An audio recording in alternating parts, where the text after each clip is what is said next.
Ladies and gentlemen, filmmakers and moviegoers alike, welcome to this week's episode of Critically Casual. I'm your host, Srekcuf5, and joining me as always is DorkyDev, but right now his camera's loading. Hi, Dev. Hi.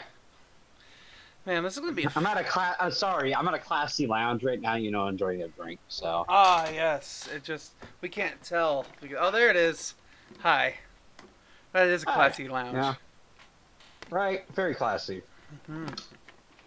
So much so that we're going to move right along and hop into the show. So, Dev. Yeah. I have to adjust the camera here a little bit to fit you because I didn't do that preemptively. But yeah, well, it's going to be a problem throughout the day. Yeah, it's fine. Turns out, even when you're on Wi-Fi, the Discord camera does not work super well, so. Mm-hmm. Well, sooner or later you'll be operational again, and this won't be a problem. Hopefully this week. Yes. All right, but until then, let's talk about this week's films. I wasn't original this week with the title. It's Tarantino week. That's all it is. Tarantino week. I mean, that's what it is. It's Tarantino week. Mm-hmm. So, movie one. His first film and his latest film. Yes, Reservoir Dogs, Once Upon a Time in Hollywood, and then we hop into the news. So, anything I want to say before we start talking about Reservoir Dogs here, Dev? No, I think we're good. Fix your camera. Fucking damn it. Well, with that in mind, and while you get that done, I'm going to bring us over into movie one here, which just straight up, let's just start talking about Reservoir Dogs. Woo! So, you once told me that this was your favorite Tarantino movie? Yes. Is it still? I won't. Okay, never mind. I'll get to that question later. But the answer is yes. It's still one of my favorite Tarantino films. Okay. If not my favorite Tarantino film. Mm-hmm. And I understand why. Django maybe is a fight for first. Well, I do like that one a lot too, but Reservoir Dogs just has a little spot in my heart. Yeah, it's pretty good. The characters that they use and the story that they have in this movie is so fun, and it has a lot of dramatic tension, especially at the end. It's Oh yeah. it's an interesting film, and this is very much like it establishes the Tarantino style. So much so. It's good. I enjoyed watching this movie again. Of tension building and comedy. Yes. Very much. Though it makes me wonder, like, is Tarantino ever gonna make like a modern era piece where it's not okay to say these inappropriate things that he says? It's been every single film. It's always like, wow, whoo, man. It's Tarantino. Yeah, I know it's Tarantino. I mean, he's always done films from just older eras or bygone times. Oh, there goes your camera again. Well, fuck me. Sideways. If only there was an alternate thing I could use right about now. Nope, I have nothing. Wait, the Google Pixel comes with an adapter where you can plug in a USB. Can you try to plug in your camera and see what happens? Did it come with a USB one? I think so, yeah. Man, I must have misplaced it then. Because that's how I used my headset when I was on the road. Fuck. That means I probably have that somewhere. Would a webcam even work with that? I'd have no idea. It'd be really interesting if it did. I may have to pick it up just in case it does. Okay. Like, just in case this happens again. But let's get back on track here real fast. Reservoir Dogs. So, overall, who would you say are like our main set in this movie? Like, who are our main actors? We've got. I don't have IMDb up, so. Yeah, that's fine. Sorry. Just character names. Fine. Well, of course, we got Mr. Orange, Mr. White, Mr. Pink, and Mr. Blonde. Oh, yeah. Don't forget Mr. Brown and Mr. Blue. The movie does, so why shouldn't I? Okay, fine. Because one of those is a really important person. Mr. Blue? I guess. Oh, your camera messed up again. I was thinking Mr. Brown, but... I know who you're thinking of because Tarantino put himself in this film. I know. He's like, why not? My first movie, I'll make myself known. And then he realized, wow, I don't have a face for movies. But, I'm kidding. That was mean. I shouldn't have said that. Let's see. Quentin Tarantino, Mr. Blue. But yeah, then we have Mr. White, Mr. Orange, Mr. Blonde, and Mr. Pink. And then we also have, like, the two that show up every once in a while. We have Nice Guy Eddie and Joe. Yep. The ones running everything. Mm-hmm. So, like the entire cast is good. Mm-hmm. I liked how this was all set up. Literally, the whole entire movie takes place in one area. It is completely driven by the characters and what's going on, and by their communication with each other, and that's something that doesn't really happen much. And their backstory. Yeah, exactly. And don't get me wrong, like I like the approach in this movie a lot because it did a lot of kind of like what Memento did, but not to the extremes, where they let us know the aftermath of what happens with the event that happens, and then it pieces us in together slowly, which that's really, sometimes when you pull it off properly, it's a really good method of storytelling. Other times, not so much. I'll think about Bird Box. I would say it wasn't a good storytelling method for that movie. I don't know what you're talking about. Bird Box was fantastic, Steven. Oh, absolutely. Your camera messed up again, Dev. Fuck. We might just need to do what we did like last week and just turn off the cam again. Unless you want to keep messing with it. I don't mind. Fine, here we go. Hi, Chasing. Hi, Chasing. I'm still a ghost in the ether. Whoa. So much for my joke, my prop too. I know you. Just be careful, and all will be okay. Okay, so. So where do we begin here? So all the characters I liked the story and how it all connected, and it all built up to some pretty intense moments, especially with like Mr. Blonde and Michael Madsen. Like, Yes. those were some pretty intense moments that they all shared, but it was all good. Especially, the best part to me has to be the ending because it's super intense and very good. Yes. So It's a good film overall. Like, it's a film that I will revisit again at some point happily, because I've watched this film a good handful of times, maybe two handfuls of times. easily dozens. I wouldn't say dozens. No, I wouldn't say that. I'll be honest. Okay. But it's understandable. Like, this is a good character-driven narrative that's it doesn't do much. Like, in modern cinema where movies are just go to this place and watch it explode, it's nice to watch just these people explode rather than these places explode. And I'm being metaphorical and not literal, but Jesus Christ, it was a nice change of pace in some of the modern movies that we see. Yeah, I mean, and it's definitely something else. Mm-hmm. It's a style all its own. I agree, and you know what? It's good. It establishes Tarantino's style from the get-go, and what you can expect going forward from him. Mm-hmm. And it's a good film. It's just such a good film, in my opinion. Do you have a favorite actor in all of this? Like a favorite character? Mr. Pink, Steve Buscemi. Mr. Pink, Steve Buscemi. Steve Buscemi.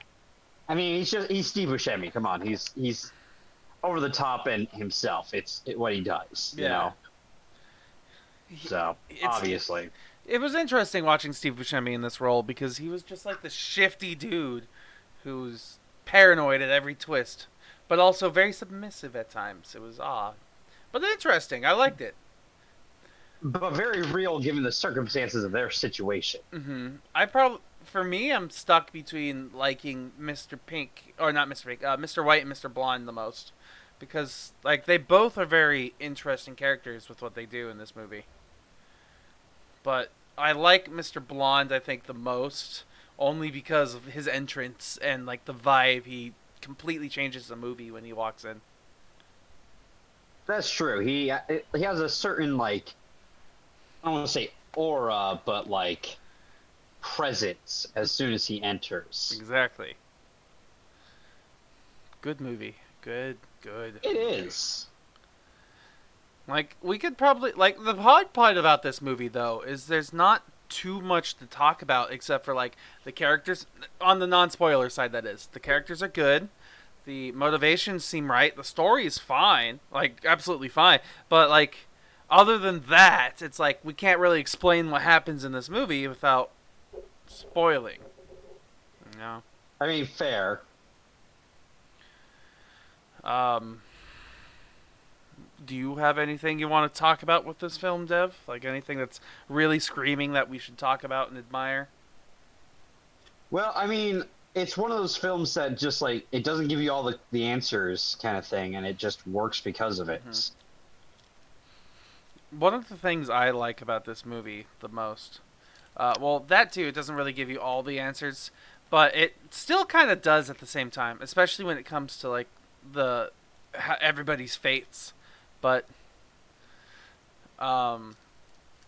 ultimately, I'd say my favorite part about this movie has to be the cinematography itself. Like, it's so simple, but it's pretty damn good. Like, there's no super... Uh-oh. Somebody walking through in the area?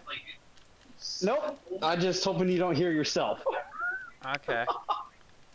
I'm assuming you turned me on in the background somewhere. Giggity. Yeah, well, I turned it on so I had chat. So I see chat. So I have it broadcasting to the TV while I have chat up for a moment. So. Mm-hmm. No worries. You can do that now that we can't see your camera and we don't have to worry about it. Yeah, pretty much. You have so much more power other than we can't see you. Yay, me. So, Where was I? Oh, the cinematography. It's super simple, but it's very effective. Like, he doesn't throw in all these extra like flips and turns and flashy things. It's just you sometimes set up one camera angle and then you just go through the whole thing. It's very much like a theater play, and it's interesting, I'd say. Ah, Oh yeah. DorkyDev, thank you for the subscription. Yay, the dumb one Oh. doesn't have the camera. You're not supposed to read them, motherfucker, if they come from us. That's our one rule. It's our one rule. I couldn't not read that one. That's hilarious. Cocksucker. But no, Reservoir Dogs is it's one of those films that I just love. Like, I will always love it. But also, I've always liked in Tarantino films, Pulp Fiction, Kill Bill 1, 2. You know, he's got good films. So, Right, Kill Bill 1, 2 are only one film. which means he's technically got 2 films left then? That's what If he he's said? Considering that. Well, because he said he would only do 10 films, right? Okay. This was And his this was ninth, his wasn't it? ninth film. Yeah. Yes. But if he considers Kill Bill 1 and 2, No, they're just one one film. movie. Yeah. then he's got 2 films left. Yeah, in his own words. Okay, yeah. From last I heard, he considered Kill Bill 1 and 2 just one movie. So. Yeah. So, you know, maybe he'll make the Star Trek film every once in a while. That'd be pretty interesting, a Tarantino Star Trek. Because Oh, because as I even said at the very beginning of this, what do you think the odds are of him doing something kind of modernish? Because how his dialogue often works. Who knows? Who knows? We'll see how it goes. But yeah, no, Reservoir Dogs. It's a good like post.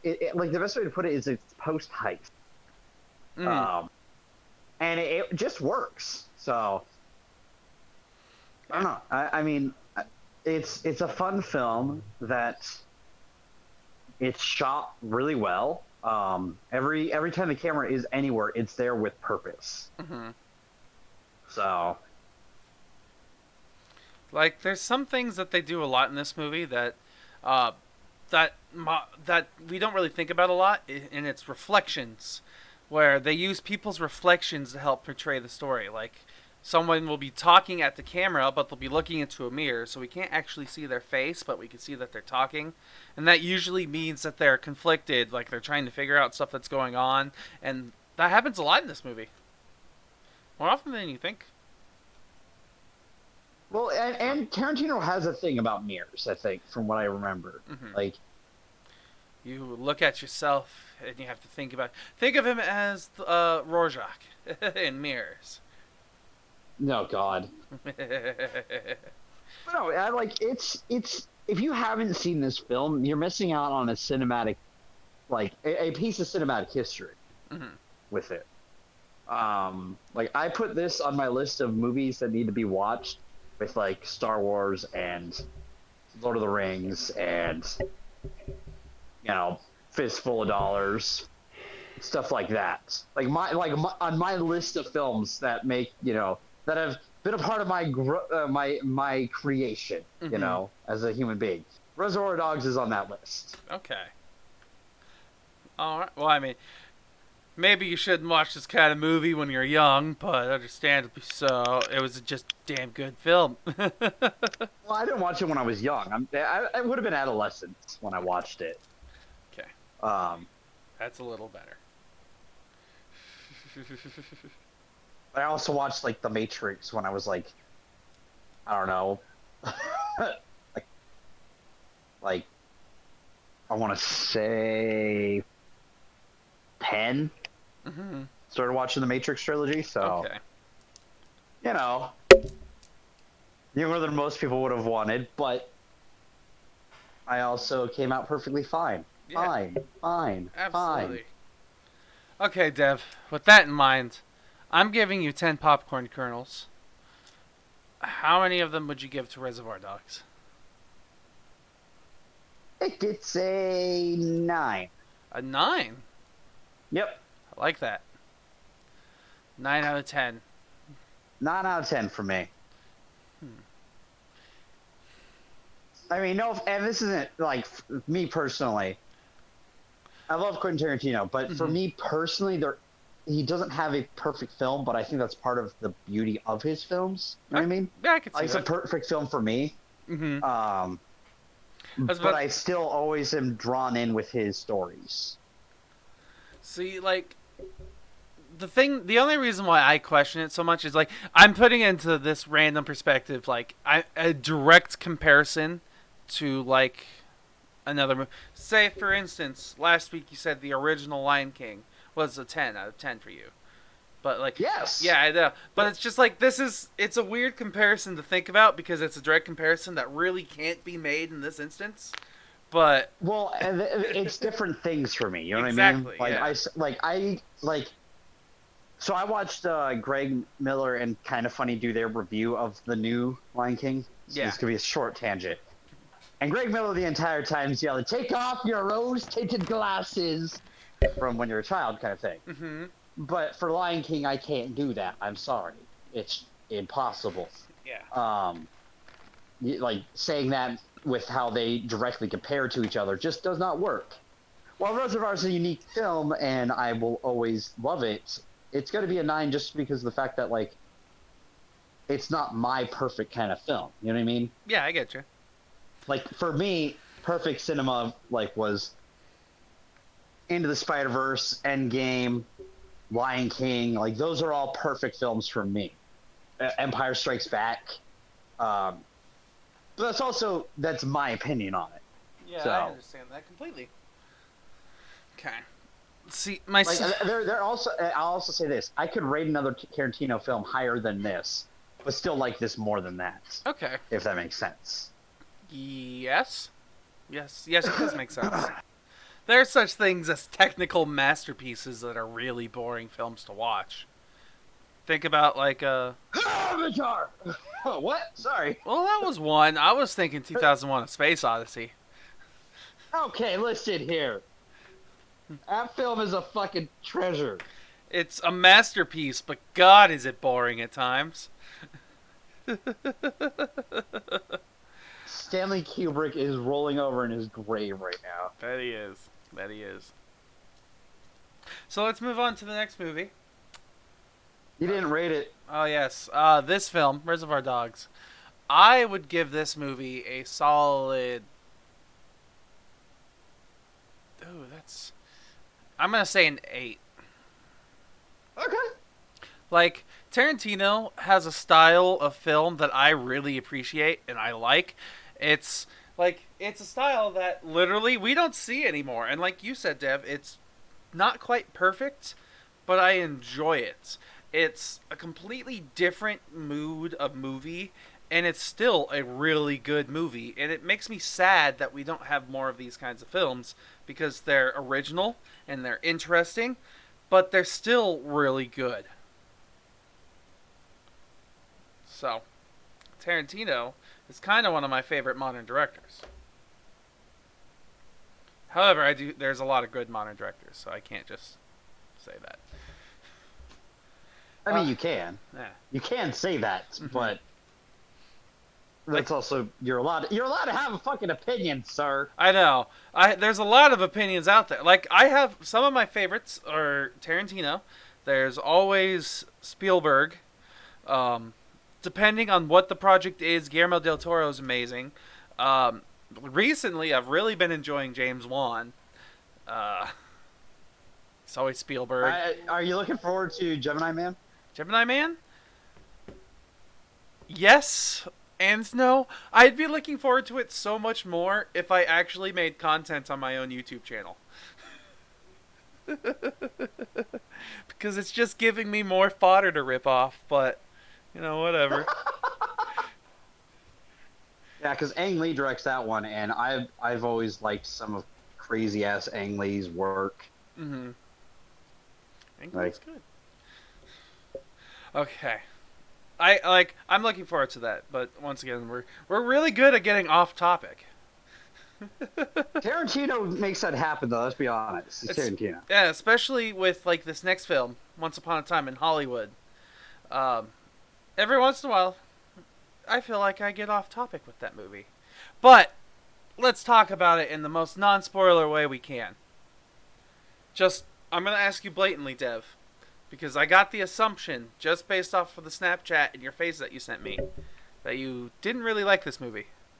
Oh, that was wrong. Okay, good. Sorry. I actually really enjoyed this film. Good. I didn't. So funny enough, I forgot to eat yesterday before going to the cinema. Oh, God. And then 3 hours later. Oh, shit, this is a 3-hour film. I actually wasn't surprisingly that hungry. But damn, was it a long film. Yes. But weirdly enough, I was entertained the entire time with how kind of random this film is. Yeah. Like, I'll be completely honest. This movie was good. It was funny, and to me it kind of feels like Tarantino made these characters it feels like he made these characters, figured out their backstory, and was so proud of their backstory that he wanted to show it on the screen while also showing the movie he wanted to make. That sounds about right.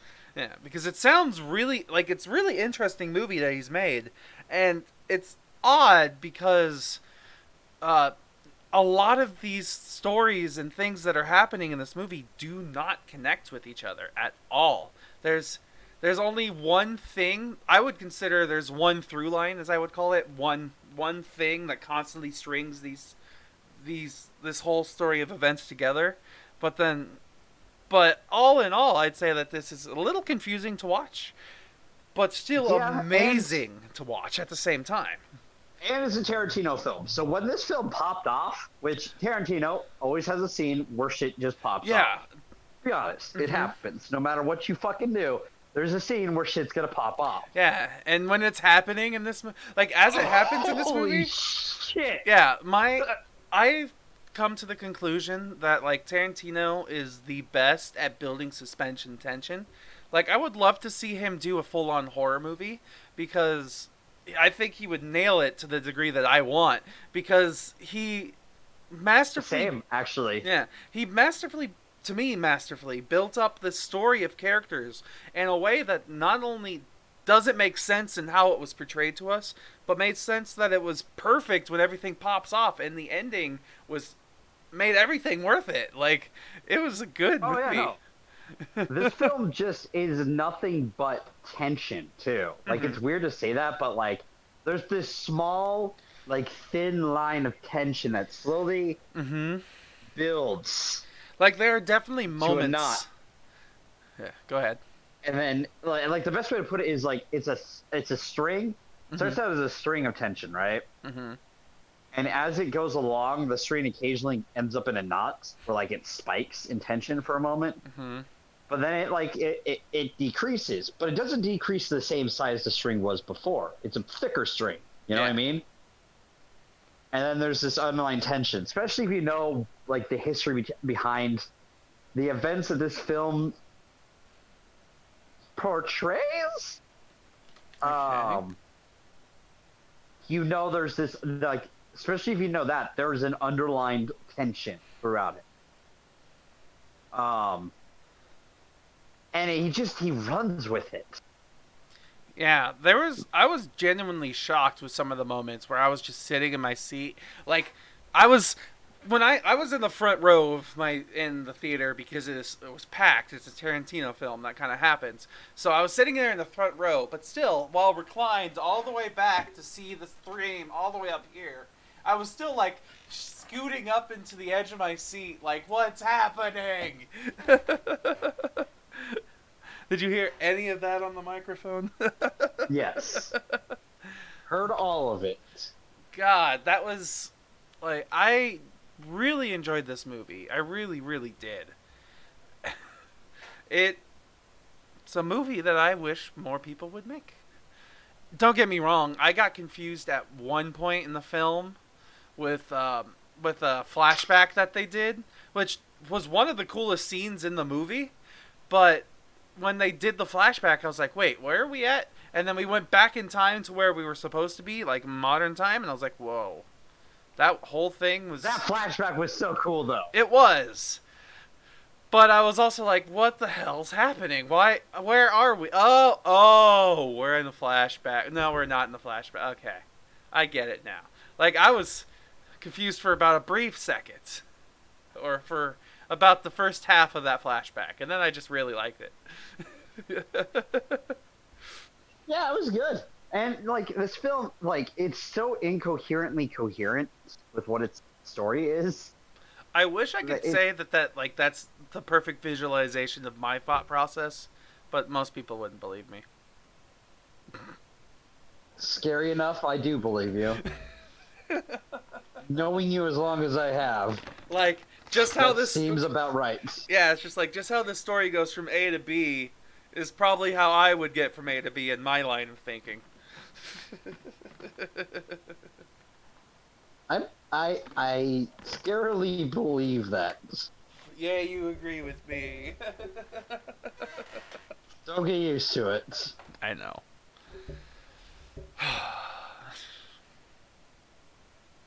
But no, it's an interesting story, and two,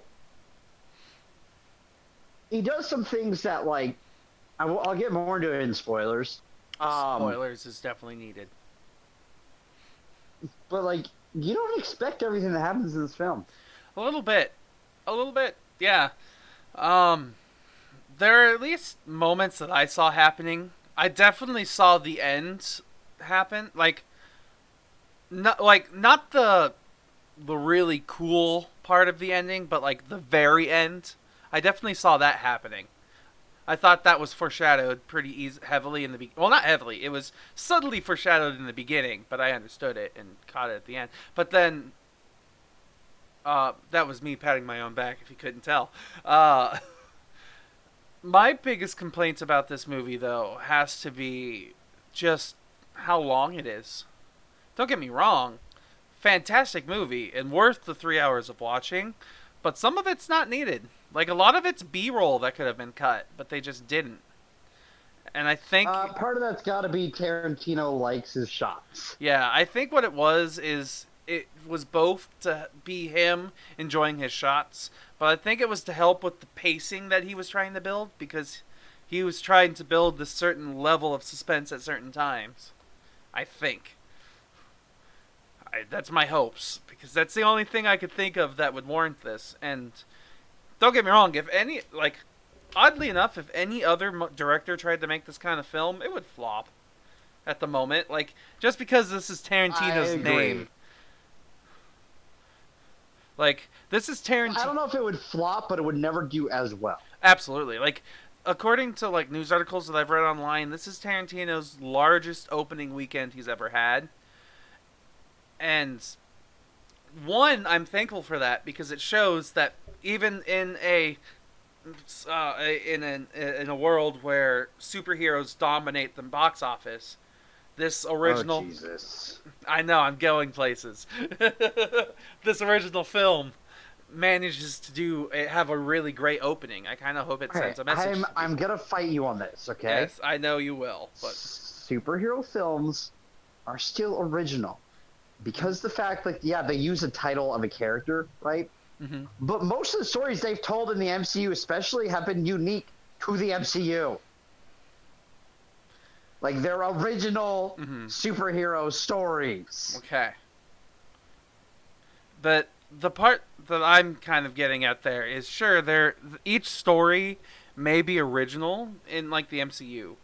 But the way that it's presented to me isn't original. Like, there's a lot of the similar pacings and emotional timings and stuff, except for Endgame, Infinity War, and Black Panther. Those are the three that really stand out to me.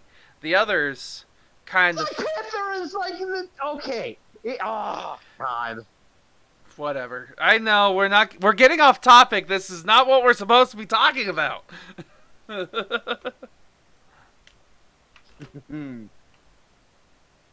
All right, back to the topic then. Let's go back to the topic.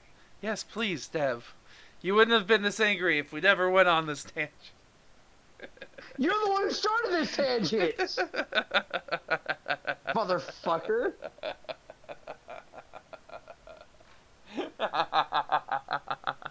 Oh, that's funny. Sorry. You're completely correct, but I was hoping you forgot because that was funny. But let's continue.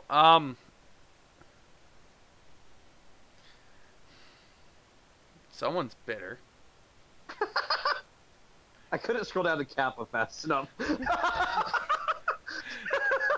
Like, the worst part is in the chat. We can't see that your name's next. Like, in the video on stream, it doesn't show your name. All it says is we need a new host. And there's a Kappa now, but... Jesus. That was Dev, for anyone in chat. All of your... Chat can see me. Yeah. The YouTube VOD won't see you. Okay. Where, what, where, why? To me, this film didn't really feel like it had anything out of, like, that was unknown and out, like, sudden. Except for how it all really connected at the end. The flashback was interesting, but also really cool. Oh, the question I had for you. Which one of the two do you prefer in this movie? Like, which one was your favorite? Leonardo DiCaprio or Brad Pitt? Oh. Huh. It's a tough question. It really is. They do two both completely... of them have such good moments, too. Yes. Like, they both give you something completely different in this movie. But for some reason, to me, the parts that I remember the most are the Brad Pitt scenes. See, I remember the Leo scenes more, honestly. Okay. Like, the Leo scene that I remember the most are when he is filming the first time. Like when he's with the little girl. Oh, that's not the first time, though, is it? No, the first spaghetti western is what I meant to say. But Well, it's not a spaghetti western that he's in. that one? The first? No, that wasn't a spaghetti western. That's a show. Oh, show pilot. That's right. Lancer. It's the pilot for Lancer. Mm. Spaghetti westerns are when he goes to Italia. Yeah. But You should know this. I've talked about spaghetti westerns before. yes, I know. But Dev, what I was trying to get at was my favorite moment with Leonardo DiCaprio was when he was filming in those scenes. Otherwise, I like the stuff with Brad Pitt more. like his scene at the ranch, his scenes at the house, Well, his flashback.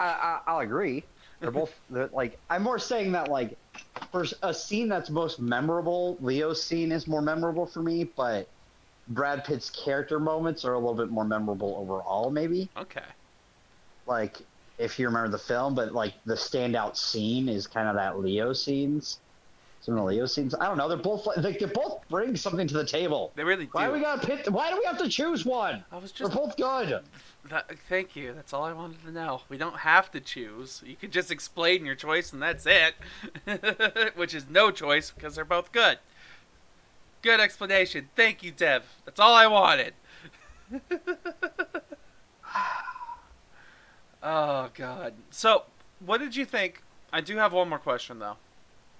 What did you think of Margot Robbie in this?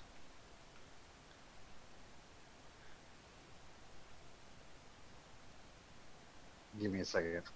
Okay. I'm giving you a second.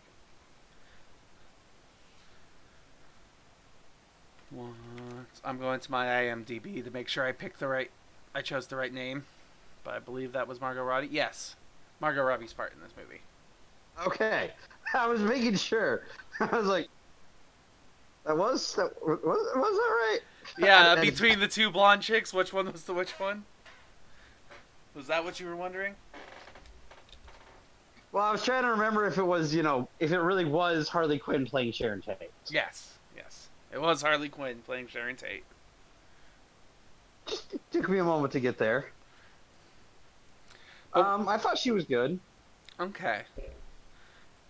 Like, I thought she was good too, but I also felt the moments when they took away from, like, the moments when we went away from Brad Pitt and Leonardo DiCaprio just to be around Sharon Tate and Margot Robbie I guess technically, I thought were a little unneeded.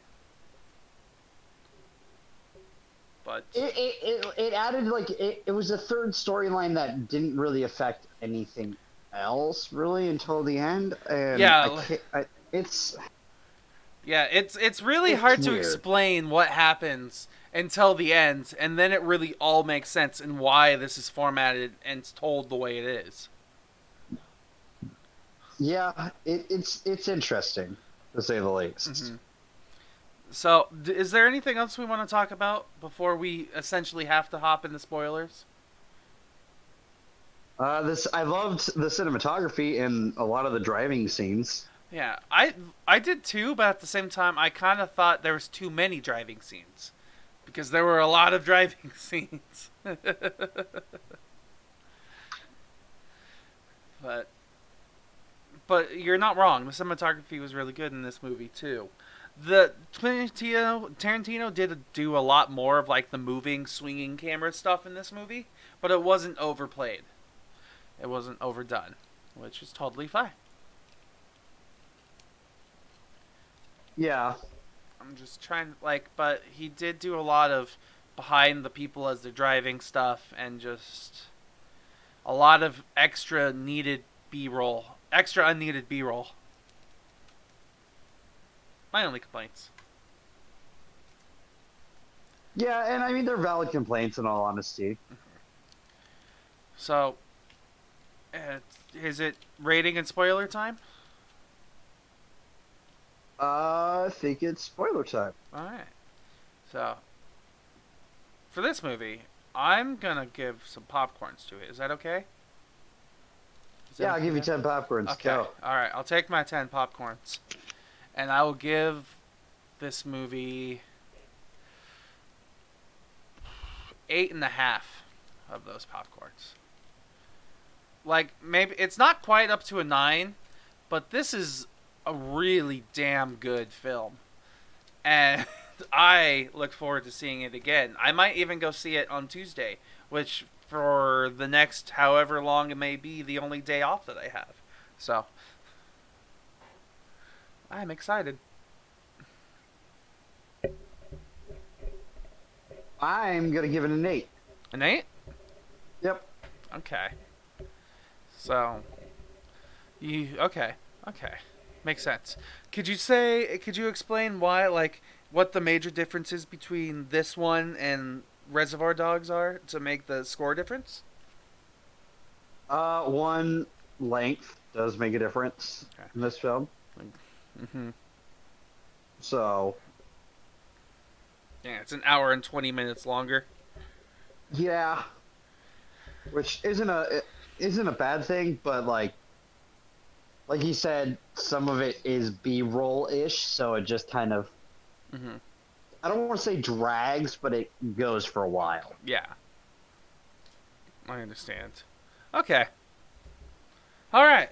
With that in mind, do you want to say a thing?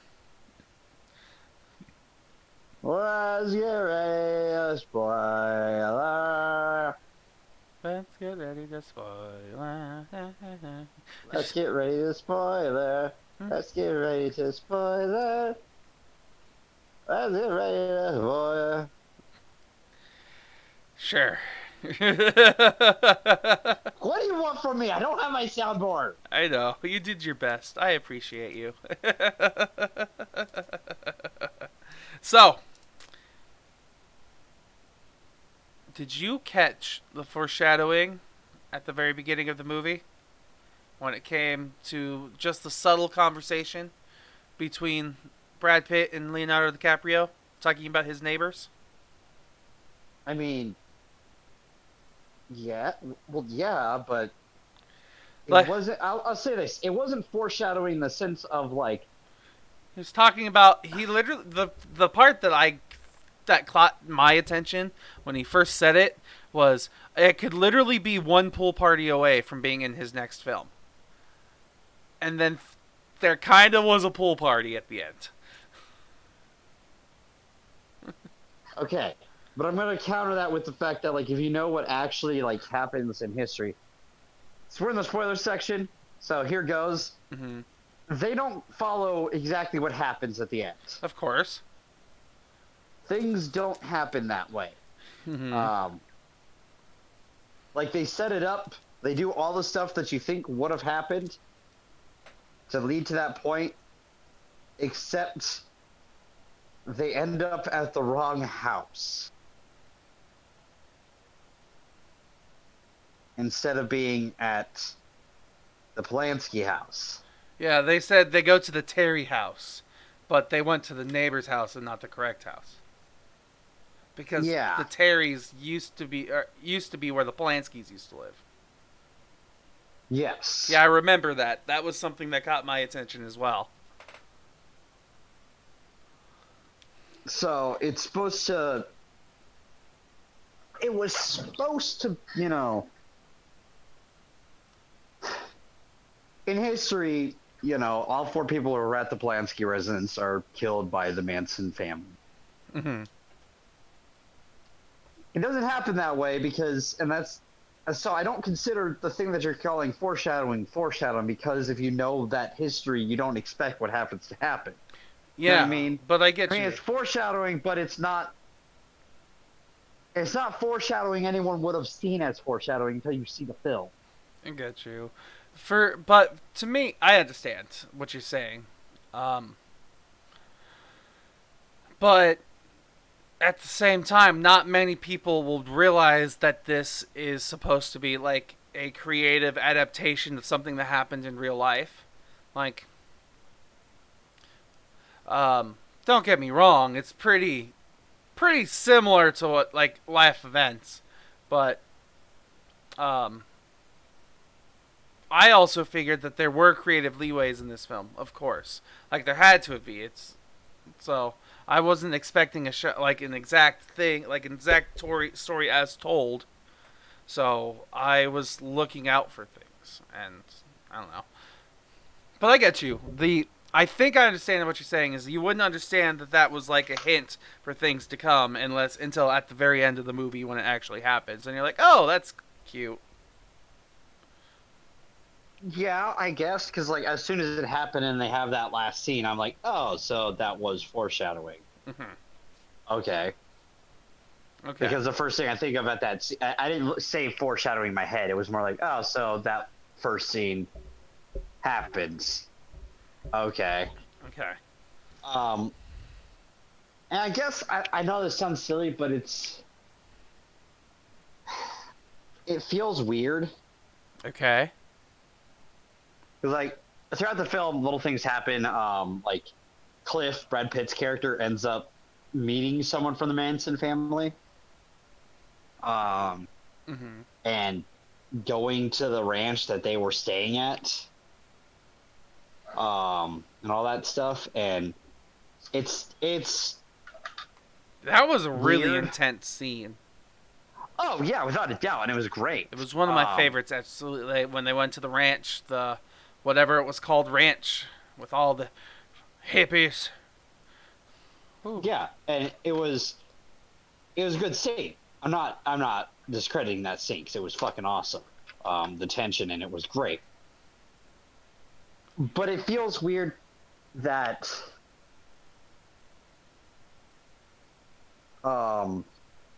it just feels weird. Okay.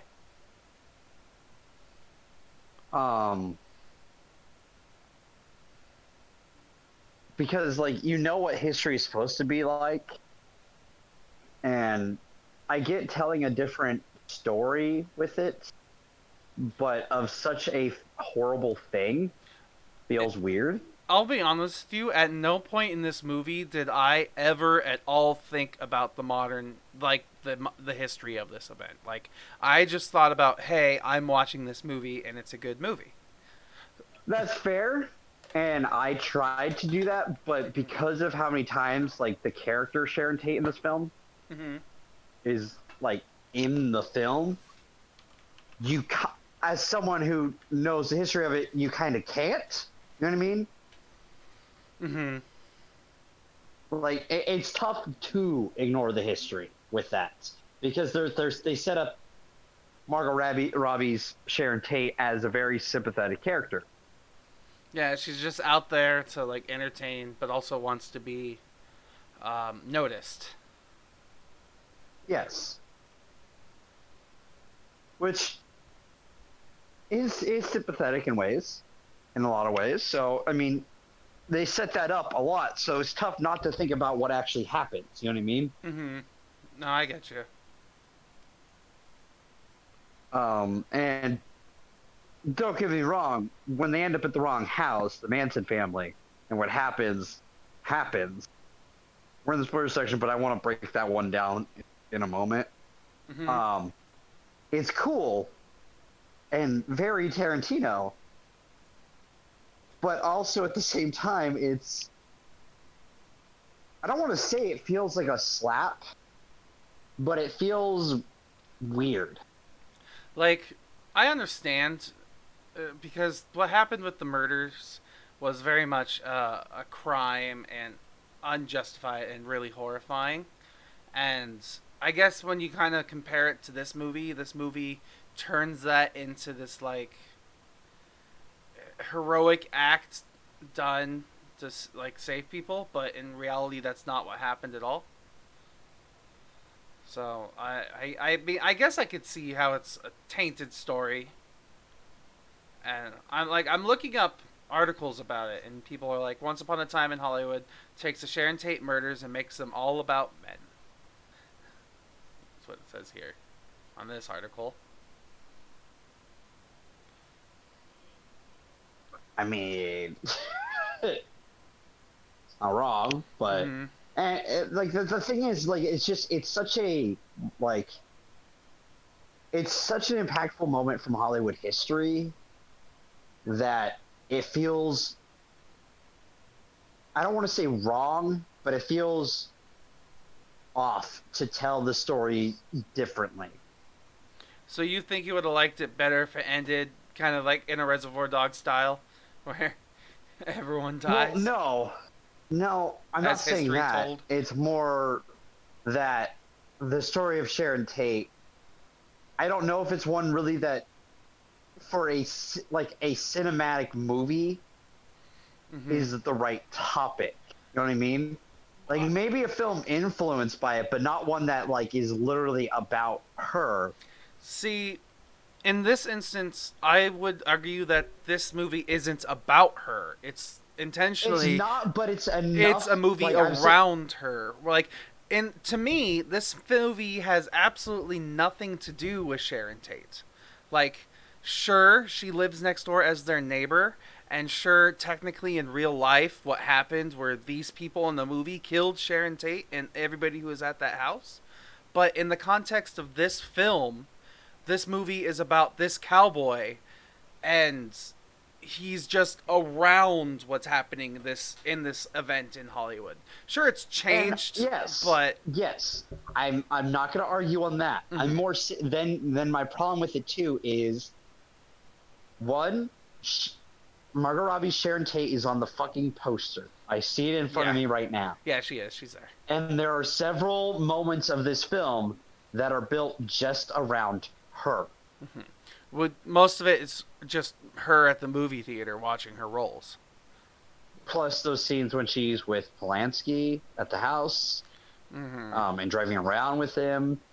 Like there's enough breakaway moments to Margot Robbie that it makes you it makes her part of the story, right? But I get you. But at the same time, if I were to like edit this film, all of the Sharon Tate parts are the parts that I would take out, because in context of what's like, I don't mean that in like an awful way. I hope people don't think that. But like, you know what? And I kind of agree with you. Okay. In the sense that like if you take those scenes out and then at the end be like you show that, right? You have the last scene. But like you have the first scene where Roman Polanski drives up next to him, right? You still have that, right? Yeah. Where it's Roman Polanski and Sharon Tate. And then you have the date, right? Like you go through the movie like you did before without the Sharon Tate scenes. And then at the end, he ends up at that house like he does, I feel like it changes the story in a way that doesn't make you so attached to the history behind it. Yeah.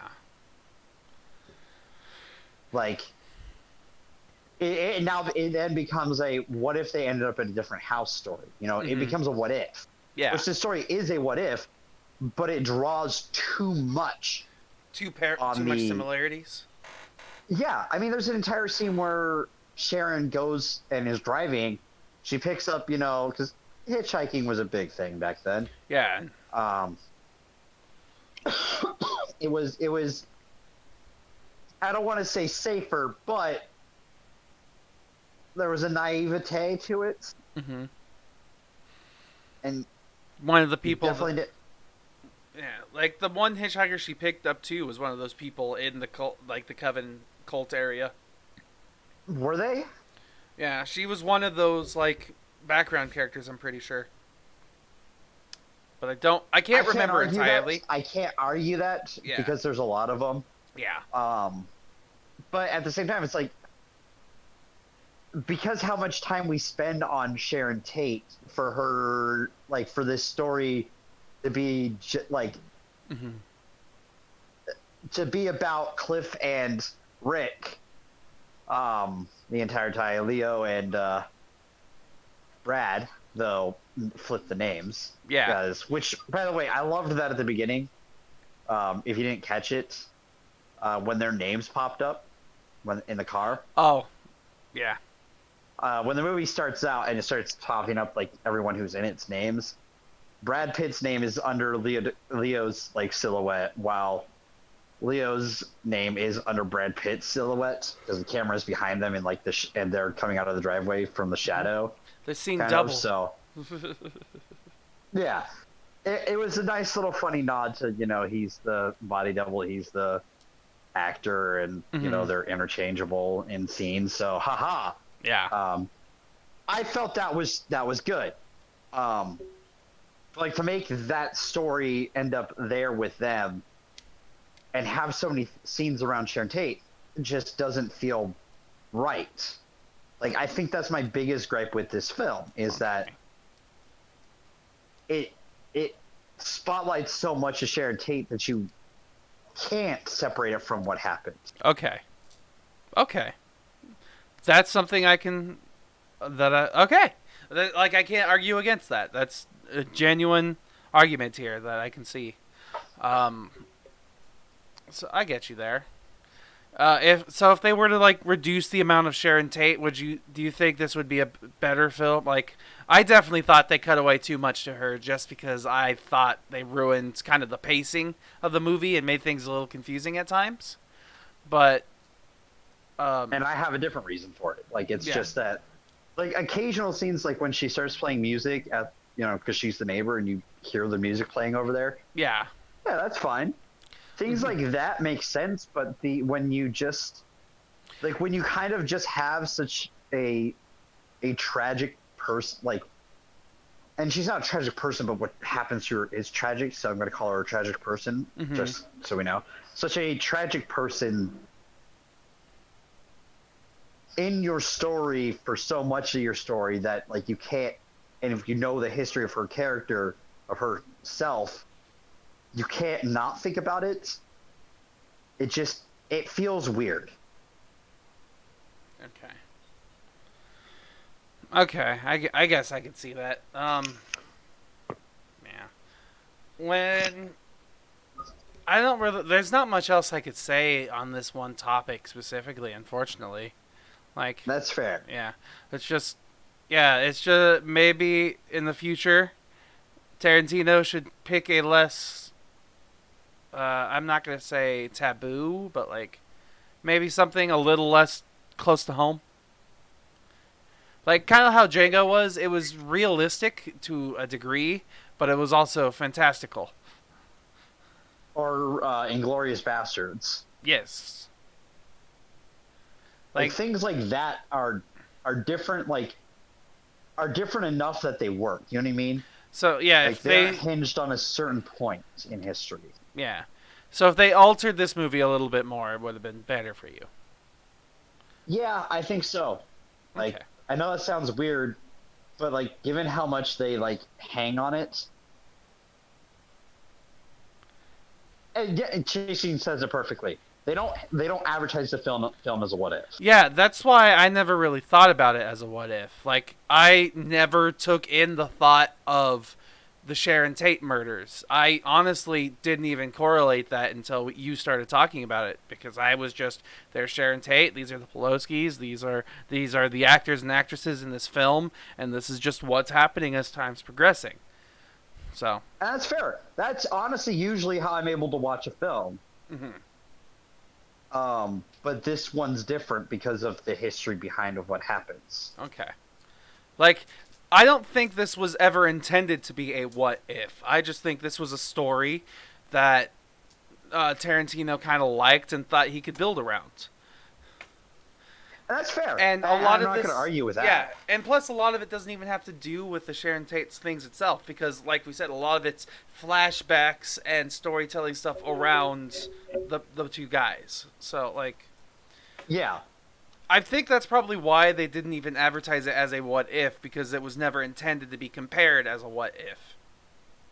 But the problem is the will. topic that it's around, it kind of has to be. Okay. It's kind of, weirdly enough, it has some of the issue, like, because of what happened, it has to be drawn to that. It has some of the issues that Lion King last week had, where because the other one exists, you can't help but draw parallels. Okay. And because that this has it puts itself around the history, like literally the scene building up to it, they go over the entire thing. Like they go over, like they have, I think it's what's his name, Kurt Russell narrating. I think they have Kurt Russell narrating in this. Sounds like Kurt Russell when they start narrating that towards the end. Yeah. And they literally go over, they went to the El Coyote Cafe, Sharon Tate, Yeah, it's Chase Steinberg. it's literally like- him reading out a police report. Yeah, at 8:30 p.m. I think it is. And then it cuts to what Cliff and Rick are gonna do. They go to a different Mexican restaurant in town, and then they say, Sharon and them return home at 10:30 p.m. See, yeah, Where they hang out, like they go over the, like, essentially the police report, and just at that moment, like, you knowing the history, what's coming. That's also a part that I kind of wish wasn't in there, because I thought it was distracting too much from the story of the two guys. But once again, it's just how they were telling the story in this instance. Like, with the comparisons with the Sharon Tate story, I guess. Like, Yeah. Yeah, because that was one of the things in the scenes where I was sitting there and I was like, why are we learning about Sharon Tate's night? She's not the main character of this movie.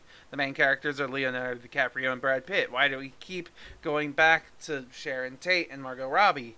But, yeah.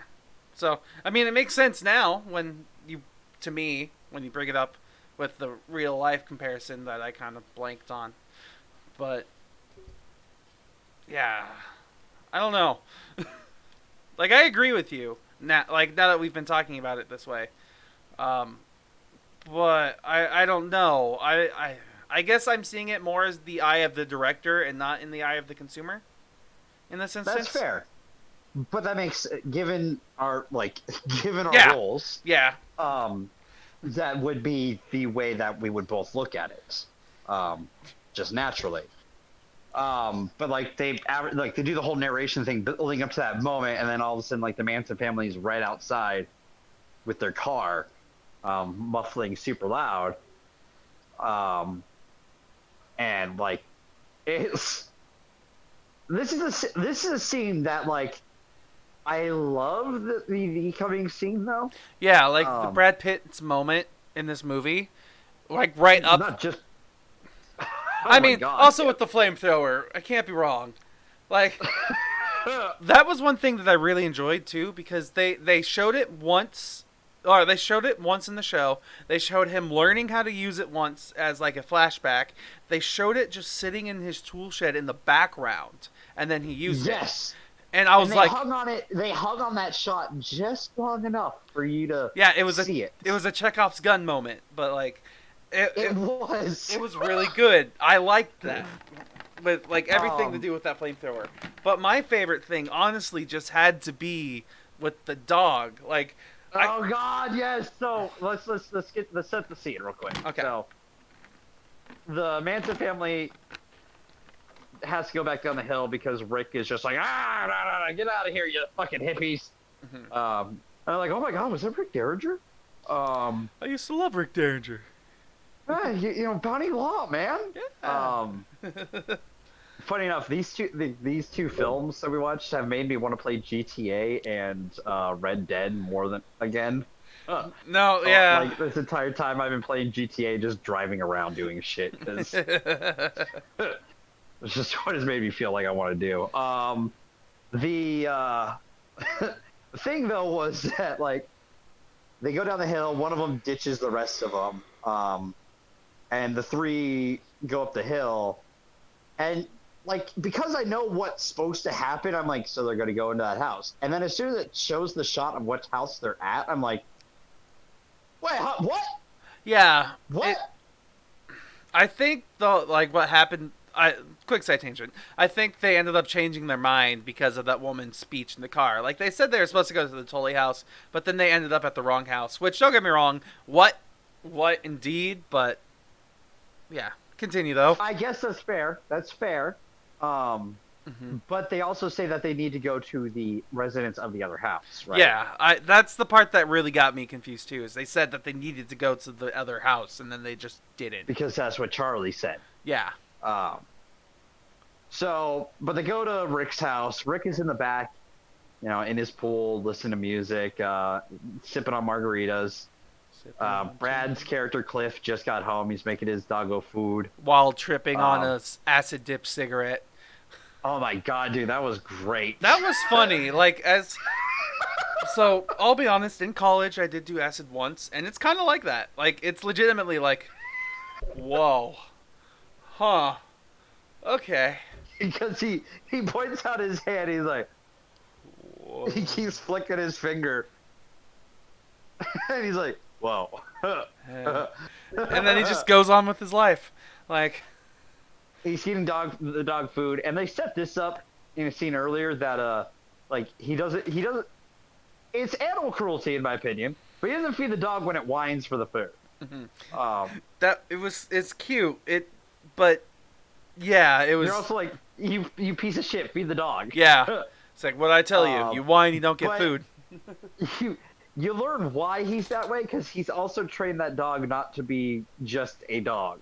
Yeah, I love. Dog is right before you realize what it is. It zooms in on the can and it says "Good food for bad dogs," and you're like, "Oh shit!"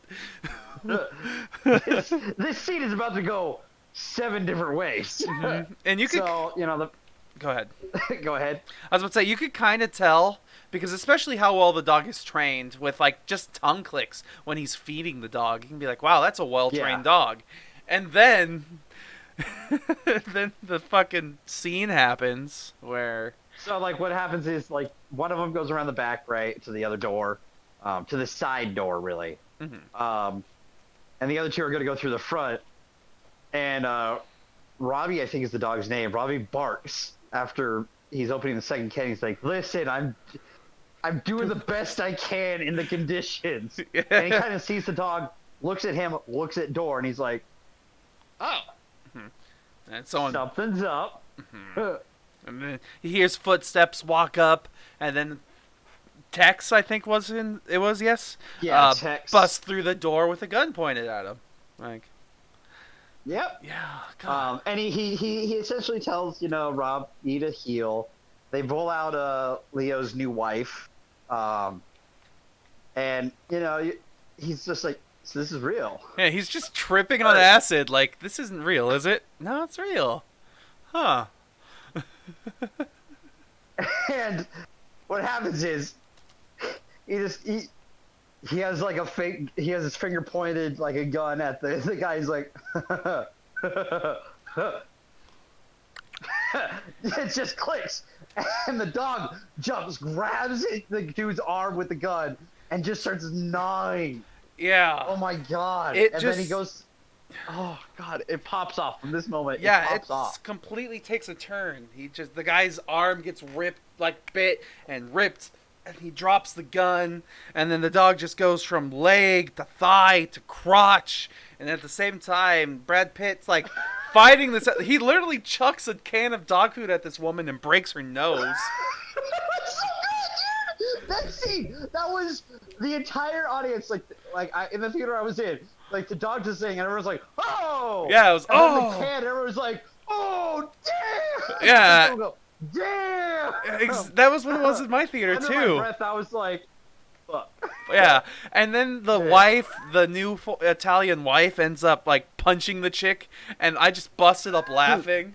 Like this, great. Yeah, this scene literally it changed. It's funny because they pull a John Wick with these people, to where it goes from this shocking, like, oh my god, to this hilarious moment where like they've made these people into not people anymore, and it just becomes hilarious to watch as he beats these people's beats their faces in over and over and over again. Yeah, like he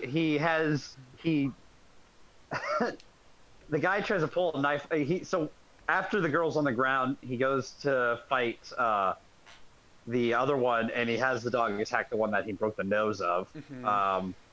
And she gets mauled pretty bad. The guy pulls out a knife. Tex, he pulls out a knife and goes to stab Cliff, and he just moves the knife into the dude's leg.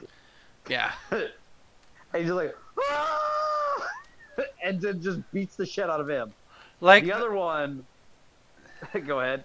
That was one thing that I really like is like you don't expect this stuff out of Cliff because he's so mild mannered and like, yeah, I'll do what you say, boss. You're a cool dude, boss. Like, I'm here for you, man. I'm here for you. But they set it up so well with the Bruce Lee stuff. Scene.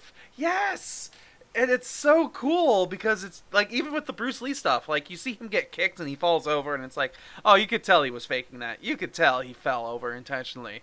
And well, you could tell he wanted to see what kind of stuff Bruce had. Yeah, and then it flipped. Yeah, the Bruce Lee fight flips, and it's really cool. And he's like, he's beating Bruce Lee's ass. Like, and then but like after Bruce Lee no longer takes him as a joke. Like, that fight was cool. Yes. Like, they were like, blow for blow against each other. Mm-hmm. Which, no offense, fucking impossible. It's Bruce fucking Lee. I'm sorry. Yeah. No, I get you. But they set Cliff up really well to be this... badass fighter. Yeah. So, when this happens, kicks Tex's ass, goes after the redhead, fucking destroys her. She manages to stab him once in the hip, but like not fatally at all. Makes him bleed a lot, but nothing worse than that. Yeah. And he's tripping on acid, so he's like, all right, passing out. Okay. And the one who's getting mauled finally gets to the gun, shoots it in the air, and just starts running because her face is royally fucked up at this point. Yeah, it's pretty destroyed. And she runs outside where Leo's in the pool still. Hasn't heard any of this shit because he's got his like thick ass headphones on, like old school headphones. Yeah, it's so ridiculous, but hilarious. And she runs out there and just falls into the pool, and he's like, "What the fuck?" kind of thing. And she comes back to the surface of the pool, starts firing in the air. He gets out of the pool. You see him slowly march to the shed, and you know what he's going to grab. Yeah. There's only one thing to grab in there. And he comes out, flamethrower loaded up. And she kind of is able to see him. She draws the gun at him, and all of a sudden you just see... just burning. And, this... Again. It's a Tarantino film. Yes. And this is the pop-off. Yeah, it's like legitimately my favorite part of this film. And Oh, without a doubt. It's super cool. Too bad it's not based on true events, but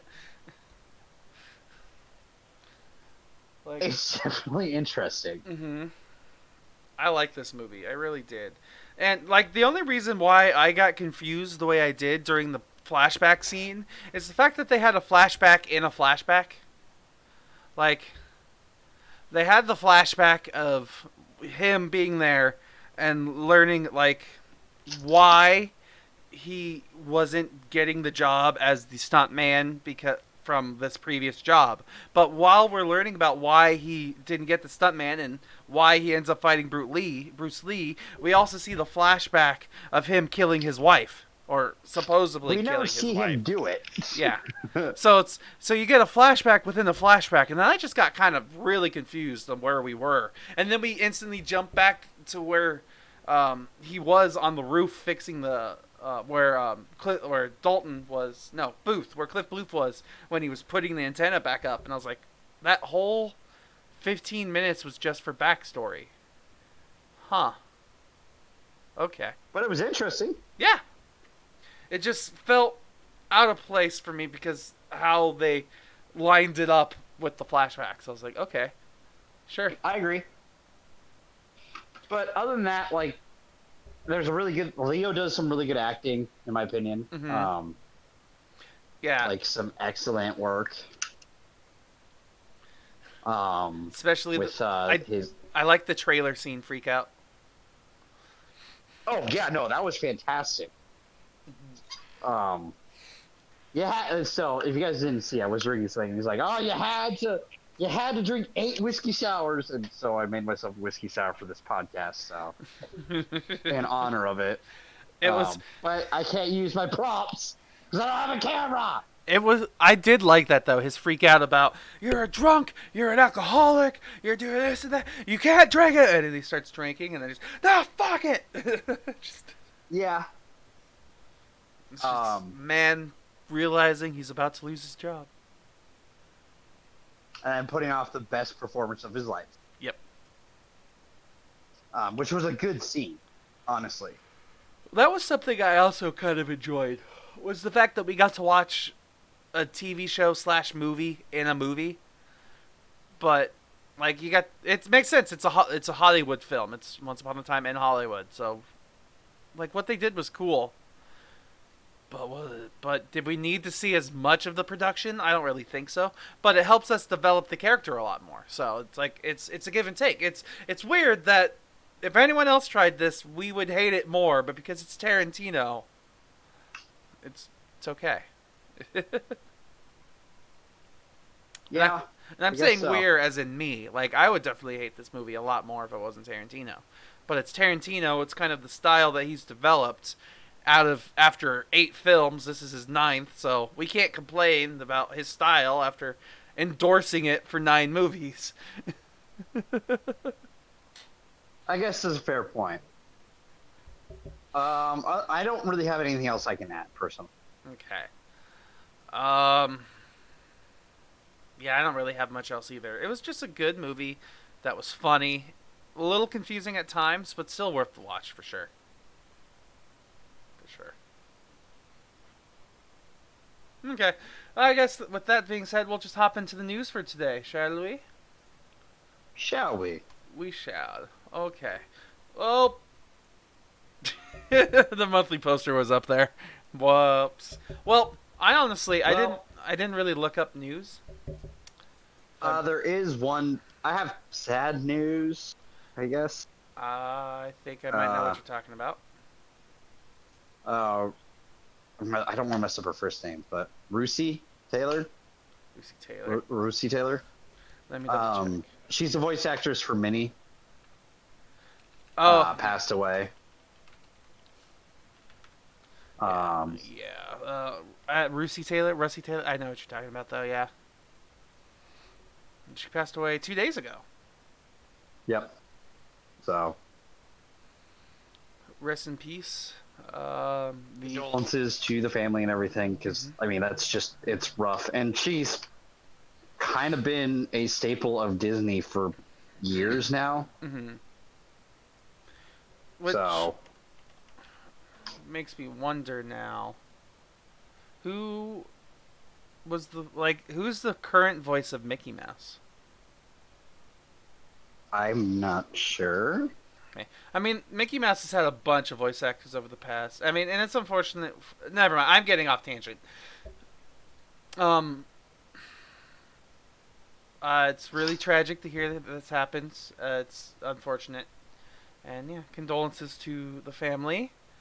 At least she will be remembered fondly for the work she did, and as a decent person.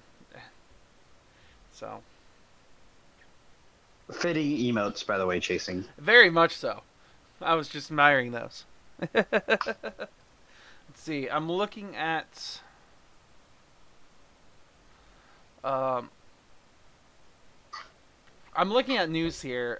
People are talking about Lion King, how it's still the #1 in the box office right now.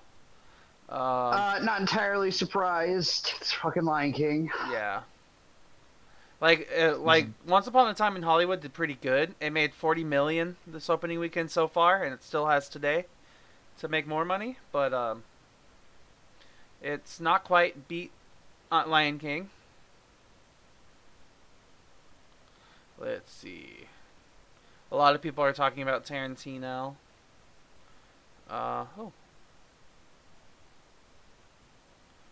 This happened. And if we want to keep talking about sad things, we could talk about another person who passed away. But Oh. it's not like a famous actor or actress. It's a man who goes by the name of Richard A. Fox. He was the former NATO president and the founder of Fox Theaters.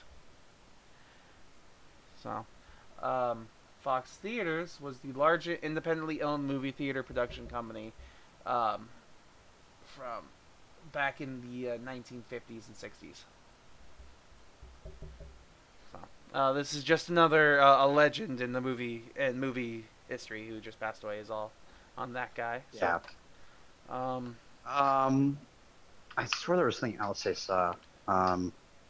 Wasn't there also? I remember something I was going to talk about. Okay. There we go. Now that anime is cool, Hollywood wants to ruin it with live-action remakes. Oh. Did you see that article? I didn't, but that's hilarious. It talks about the fact that, like, do you remember a time when anime was uncool? Yes, absolutely. I 100% remember when anime was not cool. Like, there were niche ones that were cool, like Dragon Ball. Dragon Ball's always been cool.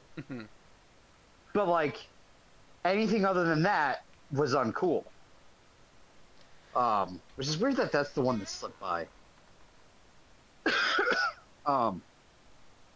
But, you know, with all the live-action remakes we're going to be getting of these shows, it's definitely going to be weird. Yeah. I'm definitely still kind of disappointed with...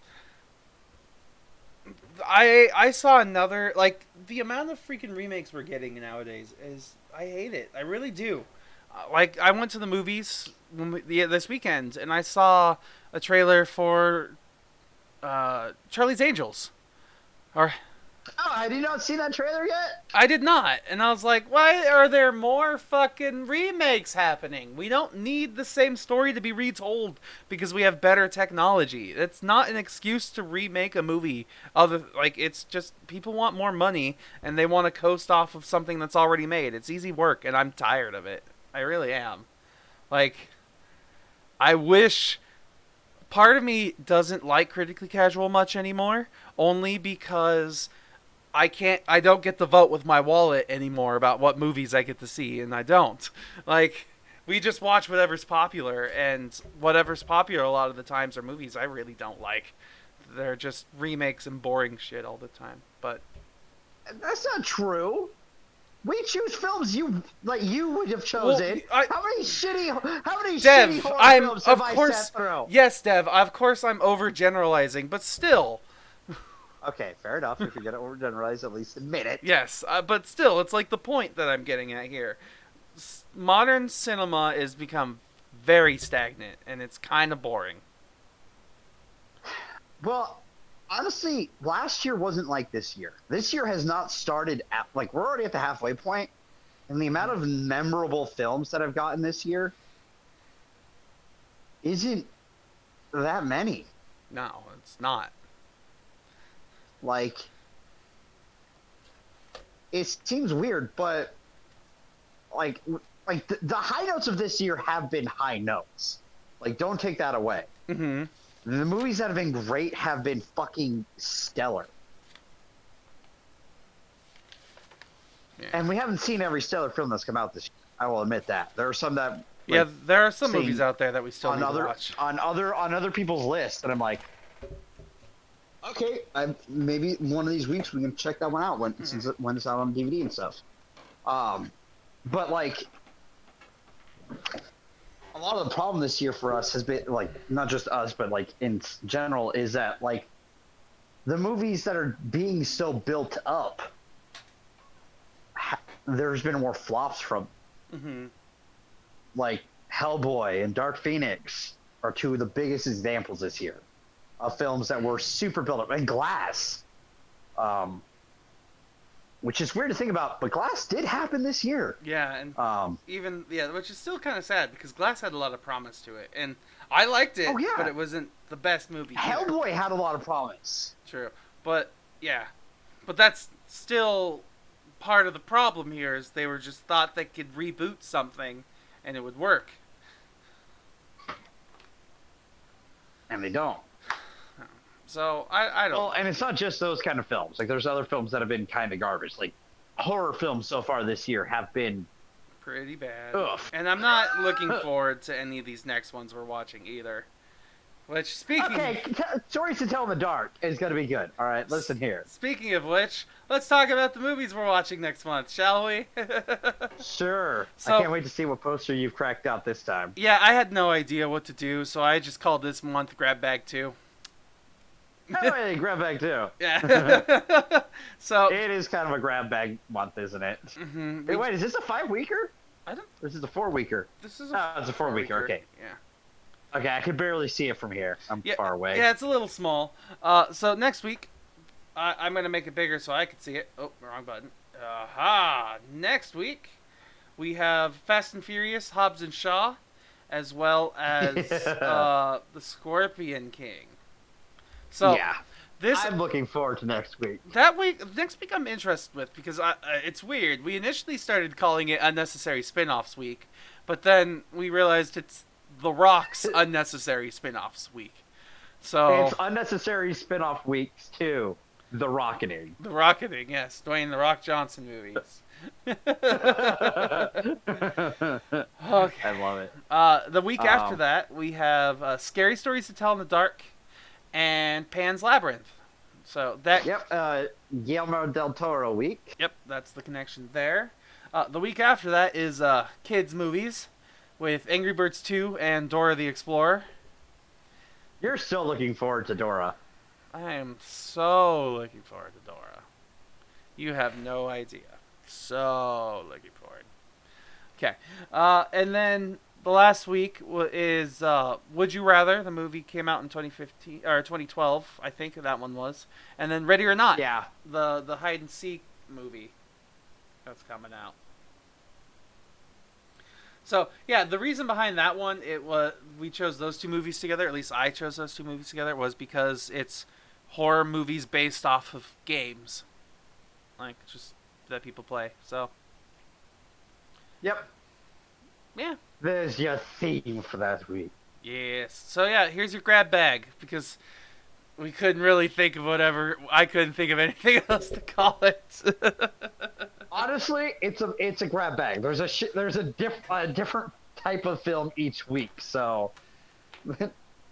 There's nothing that's going to be the same that week. There's like two sort of horror weeks, but like one's like well done props and prosthetic costumes and like Guillermo del Toro like style. What are you talking about? And the other is Would You Rather and Ready or Not. Mm-hmm. So, which now that we're talking about this, it does remind me. So if anyone is astute and has noticed, the day for Critically Casual is going to be changing because I corrected the dates and everything too.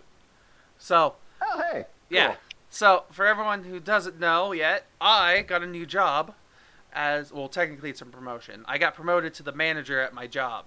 So now, because of that promotion, I am no longer allowed to have weekends off. I'm required to work on our busy days, which are weekends. So now... Ignore the live at Sundays at the bottom of the poster. We'll change that later. Yeah, I'll fix that later. So...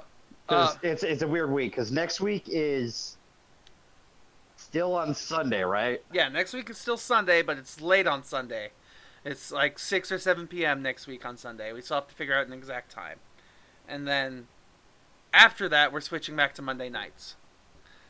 Yep, we're going back to our home on Monday nights. Mm-hmm. So, yeah. New things, new chapters in my life. Back to our old places for Critically Casual. So, it's gonna be interesting because we'll have a Monday through Thursday, as long as everything is working this week, schedule in 2 weeks. Which isn't, like, I'm excited for it. It seems like it'll be a good thing for us. Yeah. So, it's definitely going to be cool. And, I mean, Mondays gives myself and Steven a little bit more time to go catch the films. So. Yeah. I'd like an extra day sometimes. Yeah. There's been some times where it's like, fuck, I got to watch all these films in, like, today. Yeah, that happened to me yesterday. I was sitting there trying to remember all of this. Like, I'm learning a lot from my new promotion. And then I was like, okay, I get to go home, relax, and fuck, I need to see Once Upon a Time in Hollywood. And then I went to the movies for 3 hours. Yep. So... but that'll be, we'll be back to Mondays.